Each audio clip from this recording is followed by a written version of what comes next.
नारद जी कहते हैं दीपोत्सवं कृतं येन दीपावल्या च तद्गृहे लक्ष्मी संश्रयते राजर्नुर्जे ज्येष्ठा न कुत्रचित् अत्राप्योदारिता गाथा धनकामेन केनचित् ब्राह्मणे नाथ भजता कृष्णं वै सत्यशर्मणः।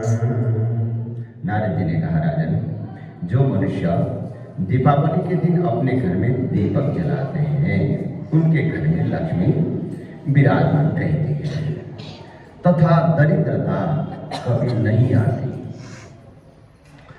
धन होने के बावजूद भी दरिद्रता आ जाती है, ध्यान रखना।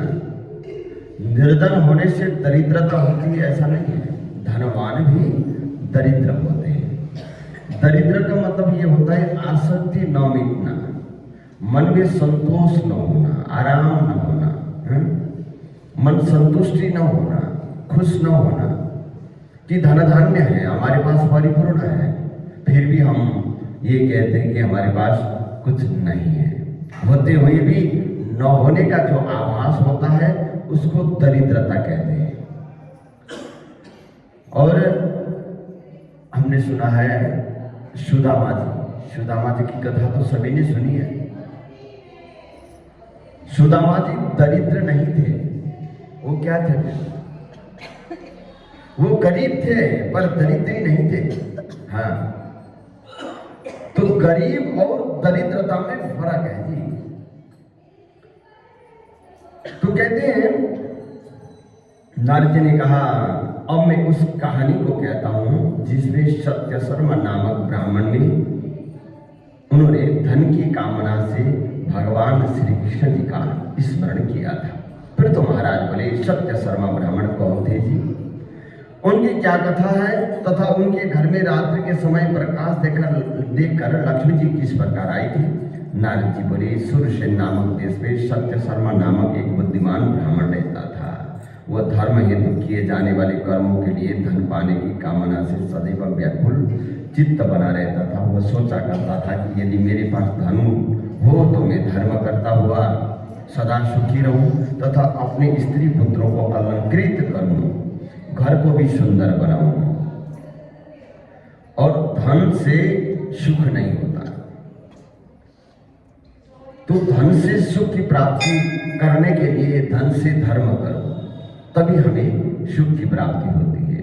विद्या ददाति विनयम विनयाति याति पात्रता, पात्रत्वा धनमाप्नोति धनात् धर्मम तथा सुखम। छोटे छोटे क्लास में, तीसरी चौथी क्लास में ये पढ़ाया जाता था पहले, इतना पहले नहीं, बस 20-50 साल पहले। आप लोगों ने भी पढ़ी होगी, अगर पढ़ी होगी तो, नहीं भी पढ़ी होगी तो आप बता देंगे, हैं?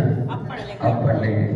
विद्या ददाति विनयम विनयात् याति पात्रता।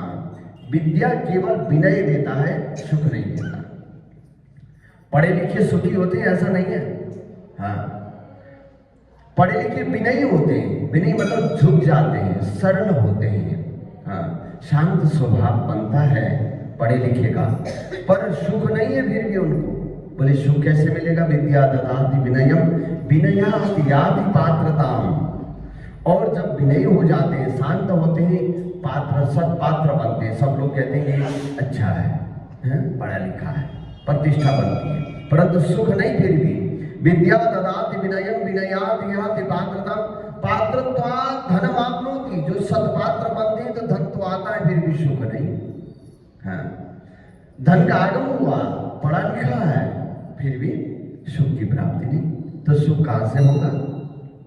बोलिए धनात् धर्मम, धन से जो धर्म करता है तथा सुखम, उसके बाद सुख की प्राप्ति होती है। इसलिए केवल धन से सुख नहीं होता, मन भी ऐसा होना चाहिए, कहीं दान करना हो, कहीं पुण्य करना हो, कहीं धार्मिक कार्य करना हो, कि ऐसा मन भी होना चाहिए जो धार्मिक कार्य करते हैं तब वो सुख की प्राप्ति करते हैं।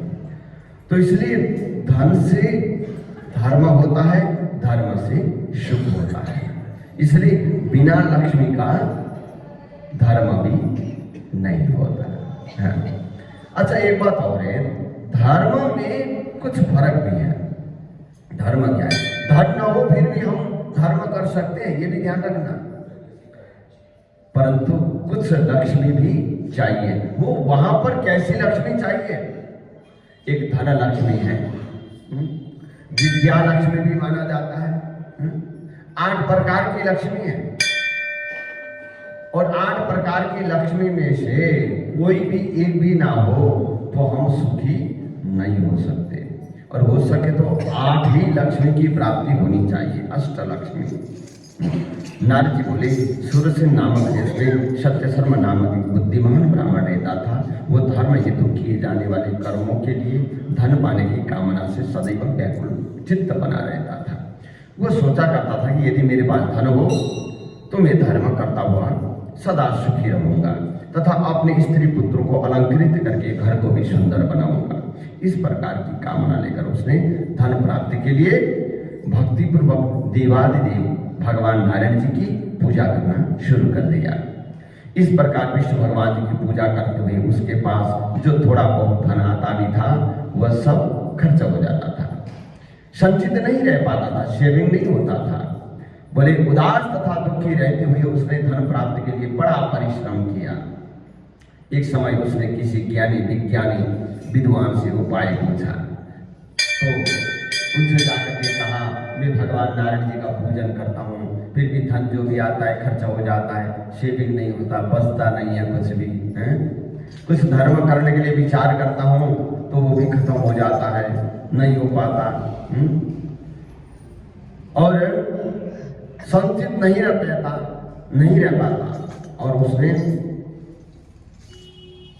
उन ज्ञानी से जाकर के पूछा, कहा तो उन्होंने कहा कि पूजा किसकी करनी है मुझे बताइए। उन्होंने कहा शिव जी की पूजा करो। हाँ, और भगवान शंकर जी की पूजा करने से तुम्हारे धन की प्रॉब्लम, क्या बोलते हैं, धन की प्रॉब्लम होता है, धन की समस्या समाधान हो जाएगा। श्री विष्णु भगवान जी का पूजन में करता रहा हूं, क्या भगवान जी धन नहीं देते?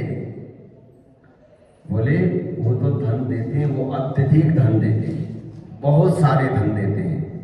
जैसे जो रोगी हैं उसको अपथ्य भोजन और ड्राई फ्रूट के लड्डू बनाओ, और जिनका पेट ठीक नहीं है उनको खिलाओ तो कोई काम नहीं है ना। क्यों जी? हाजमा जिनकी ठीक नहीं है और वो अस्वस्थ बनेगा फिर। क्यों जी? तो ऐसे यहाँ यही लिखा है कि यहाँ पर ये लिखा है श्री विष्णु भगवान जी तो रोगी को अपथ्य न देने की भांति धन की कामना वाले की इच्छा पूरी नहीं करते। यही लिखा है बिल्कुल। नवारी कामिनम कामम दत्ते पथ विवामयी। हाँ, निष्कामस्तु हरि पूज्यो भजनानंद निवृत्त ही, यही लिखा है। बोले उसी प्रकार से हे ब्राह्मण, भगवान विष्णु तो कामना रहित भजनानंदी तथा वैरागियों द्वारा ही पूजे जाते हैं, तुम्हारे जैसे लोगों द्वारा नहीं। यह सुनकर वह ब्राह्मण यमुना तट पर गया। वहां एक स्थान पर शिवलिंग की स्थापित देखा शिवलिंग की, और उसके बाद प्रतिदिन उनकी पूजा करने लगा। 1 वर्ष के बाद शिवजी ब्राह्मण का रूप धारण करके उसके पास पहुंचे और प्रेम प्रभु सत्यशर्मा को लक्ष्मी प्राप्ति का उपाय बताते हुए बोले, तुम अपने राजा के पास जाकर उनसे एक वरदान मांगो। ये मांग करो कि दीपावली की रात्रि में नगर में कोई भी व्यक्ति मुझे छोड़कर घर में दीपक न जलाए। यह सुनकर ब्राह्मण ने अपने राजा के पास पहुंचकर ऐसी बात की। इसे मामूली सी बात मान करके राजा ने उसे पूरा करने का वचन दे दिया। जब वो रात आई तब राजा ने सत्यशर्मा को दिए गए वचन का स्मरण करते हुए अपने नगर में तथा राज्य में सर्वत्र यह घोषणा कर दी कि आज सायंकाल के समय कोई भी व्यक्ति अपने घर में दीपक नहीं जलाएगा। इसलिए उस रात अन्य किसी ने तो दीपक नहीं जलाया, परंतु सत्यशर्मा ने अपने घर को अवश्य सुशोभित कर दिया। उसने दीपावली जलाकर रात्रि के समय अपने घर में प्रसन्नता पूर्वक गीत भजन आदि कौतुक किए। जब वहां लक्ष्मी आई, उन्होंने सर्वत्र अंधेराई देखा, तो दीपकों के प्रकाश से सुशोभित ब्राह्मण के घर के द्वार पर पहुंचे। वह अपने हाथ में नील कमल धारण किए हुई थी। वह मन में प्रसन्न होकर मुस्कुराती हुई मनुष्य स्त्री जैसे स्वरूप में ब्राह्मण के घर में प्रवेश करने लगी। उस समय ब्राह्मण ने उनसे कहा कि हे भद्रे, तुम्हारा पति बड़ा कठोर हृदय का है। वह पहले भी किसी पर प्रसन्न नहीं हुआ।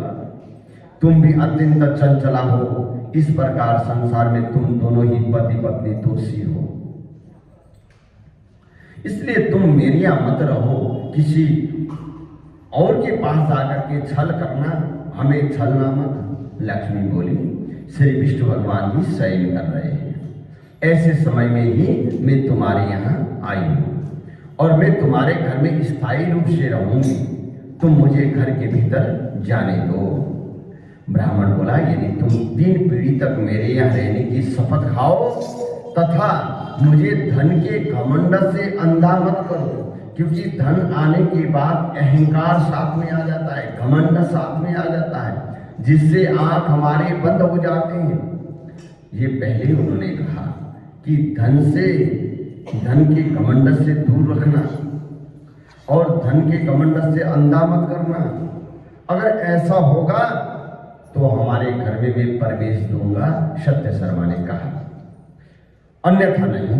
तब उस देवी ने कहा, तुम विधि पूर्वक मेरी पूजा करो। ब्राह्मण बोला, हे परमेश्वरी, तुम्हारी पूजा के लिए क्या करना चाहिए, किस प्रकार की विधि से पूजा करना है और उसके उपचार क्या है, यह सब मुझसे कहो। महालक्ष्मी बोली, जो मनुष्य कार्तिक के महीने में सुंदर दीप मालिका सजाकर घी अथवा तिल के तेल से, विशेष करके अमावस्या तिथि को घी के जितने दिए जलाता है, उतने ही 1000 युगों तक वह रुद्रलोक में निवास करता है। हे ब्राह्मण, अमावस्या के दिन प्रातःकाल क्या करना है? बोले, प्रातःकाल स्नान करके देवता तथा पितरों की पूजा करना है, श्राद्ध करना है तथा ब्राह्मण को अनेक प्रकार के भोज्य पदार्थ खिलाना है।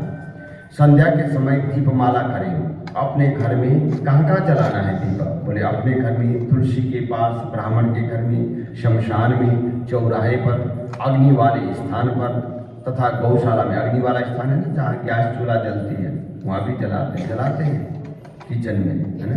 हाँ, अग्नि वाले स्थान पर, गौशाला में दीपदान करने के बाद लक्ष्मी कहती है, मुझे शयन अवस्था से जगाना चाहिए। जिस प्रकार पतिव्रता स्त्री नित्य ब्रह्म मुहूर्त में अपने पति से पहले ही उठ जाती है, उसी प्रकार मैं भी अपने पति श्री विष्णु भगवान जी के जगने से 12 दिन पहले ही जग जाती हूँ।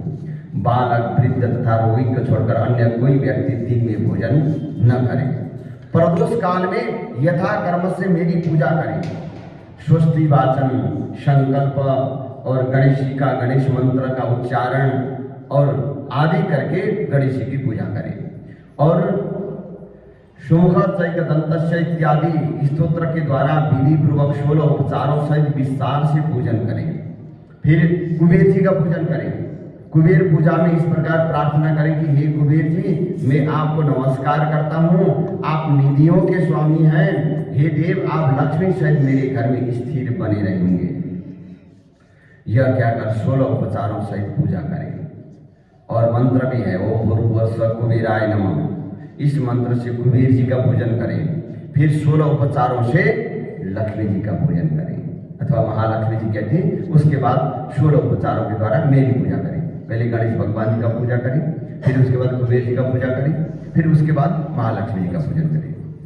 और एक पात्र में अष्टदल कमल बना करके और लक्ष्मी जी की प्रतिमा को स्थापित करें और वहीं कुबेर तथा सिद्धिदाता गणेश जी को भी स्थापित करके पूजा करें। उनके आगे एक दूसरा पात्र स्थापित करके इस प्रकार संकल्प लेकर जल छोड़ें। ओम, अपने जो संकल्प करते हैं, हम यहाँ से हैं, हम दिल्ली से हैं, हम इस घर में रहते हैं, आदि आदि बोल करके कि संकल्प करना है, हम आपका पूजन कर रहे हैं, हम लक्ष्मी जी का पूजन कर रहे हैं, यही संकल्प होता है। और इस प्रकार से संकल्प करके गणेश भगवान का आह्वान करके और अनेक मंत्रों के द्वारा 16 उपचारों से वाहन सहित गणेश जी का पूजन करें। और चूहिया सरकार का भी पूजन करना होगा। किसका? चूहा जी। हाँ, चूहा जी। चूहा।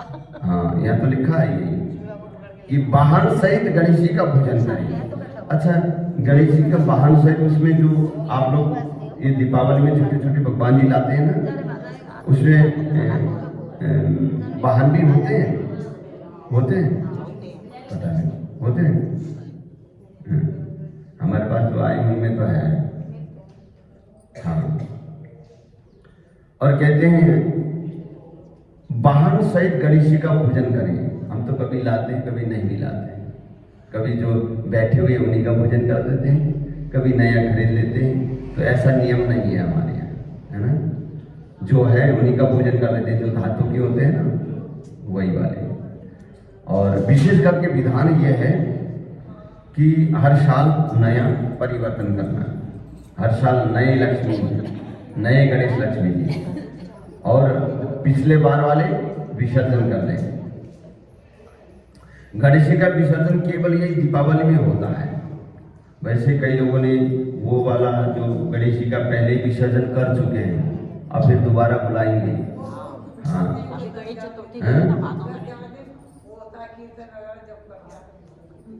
हाँ, पहले बुलाते हैं, गणेश जी आ गए हैं कहते हैं, फिर विसर्जन कर दो, दिवाली में फिर बुलाओ। और दिवाली में जो बुलाने के बाद आप हमारे घर में सदैव प्रतिष्ठित रहना। गणेश लक्ष्मी जी सदैव घर में रहते हैं, उनका विसर्जन कभी नहीं होता। तो केवल वहाँ होता है जहाँ गणेश जी ने कहा था मैं अभी जा रहा हूँ, दोबारा आऊँगा वापसी। उस समय की बात है जब, हाँ बिल्कुल, इन्होंने कहा, क्या कहा? हाँ, कार्तिकेय भगवान जी और गणेश जी महाराज, इन दोनों की शादी करने की विचार हुई थी। बोले शादी पहले किसके करें? और ये गणेश जी तो हट्टे कट्टे मोटे ताजे हैं, इनकी शादी जल्दी नहीं होगी, हैं? हाँ, तो इसकी कर देते हैं। तो ऐसा कहा ही था। बोले अब विचार ये हुआ, बड़े तो गणेश जी हैं और वो छोटे हैं, तो क्या करें? तो उसके बाद उन्होंने कहा जाओ, ये सुमेरु पर्वत का जो परिक्रमा करके आएगा जल्दी, और उसी की शादी पहले कर देंगे कि गणेश जी भी नाराज ना हो जाए। बप्पा जी ने कह दिया, पार्वती जी ने कह दिया, जाओ दोनों जा करके परिक्रमा करके आना जल्दी जल्दी। हाँ, और उसने विचार किया कि क्या करेंगे, क्या तो ये चलना फिरना तो बड़ा मुश्किल ही है, और वाहन भी है चूहा, और उनके पास क्या है? मोर है, वो तो फटाफट चले जाते हैं। जो उन्होंने क्या करते हैं, फटाफट वही चूहिया सरकार को ले लिया और वही परिक्रमा कर लिया। मेरी तो तुम्हें माता पिता तुम्हें सब कुछ आप ही हैं, सारा संसार आप है, सब कुछ आप ही। वही परिक्रमा कर दिया। परिक्रमा करने के बाद उन्होंने शादी भी कर दी। उधर नारद जी ने कह दिया, वो वहाँ सुमेरु पर्वत घूमने के लिए गए थे, और कार्तिकेय जी को उन्होंने कह दिया, देखो गणेश जी तो शादी वादी कर आ करके बैठ गए, हाँ तुम यही घूम रहे हो। जब कह दिया, उनको ये पता चला, वो तो श्रीशैल पर्वत पर जा करके वहीं रहे। फिर अमावस्या के दिन भोलेनाथ जी मिलने गई, पूर्णिमा के दिन पार्वती जी मिलने गई, गणेश चतुर्थी के दिन गणपति भगवान जी भाई से मिलने के लिए चले गए। ये साउथ में पड़ता है, दक्षिण भारत में कहीं श्रीशैल पर्वत, तो वहां पर चले गए। मैं अगले महीने आऊंगा ऐसा कह के वापस आए थे। इसलिए वहां पर गणेश जी का आह्वान पूजन उन दिनों में होता है, जो गणेश चतुर्थी जो है ना, जो आती है, उनमें पूजन होता है। उसके बाद जब वहां बैठे रहना नहीं है, तो उन्होंने विदा लेकर के वापसी आने का प्रमाण शास्त्रों में मिलता है, जिनके कारण से वहां पर ऐसा है। परंतु उस स्थान के अलावा श्रीशैल पर्वत के इधर उधर जो है, जो कुछ उसमें शास्त्र प्रमाण भी है, ये अग्नि पुराण में कुछ आता भी है कि श्रीशैल पर्वत के कुछ योजन दूरी पर मात्र गणेश जी का आह्वान पूजन होता है और विसर्जन होता है, अन्य जगह नहीं होता। बोलिए गणपति महाराज की। ऐसा हमने देखा है। बाकी अच्छा कार्य है, कई लोग करते हैं तो अच्छी बात है, कोई बात नहीं। भगवान जी का कम से कम इसी बहाने पूजा तो कर रहे हैं, कम से कम मन तो लगा रहा है, कम से कम भगवान के चरणों में मन तो लगा रहा है। इसलिए इन बातों को हम आगे नहीं बढ़ाते, इसलिए कर रहे हैं तो भजन ही तो कर रहे हैं, अच्छा कार्य कर रहे हैं, बच्चों में संस्कार अच्छा बनेगा, ठीक है। परंतु ये दीपावली में जो है, जो पिछले वाले गणेश जी का विसर्जन होता है और नया वाले का प्रतिष्ठा होता है, हमारे साल भर रहना, प्रतिष्ठित रहना, तो यही बात बताते हैं। और उसके बाद गणेश भगवान जी का इस प्रकार पूजन करें और उसके बाद कुबेर जी का पूजन करें, फिर लक्ष्मी जी का पूजन करें।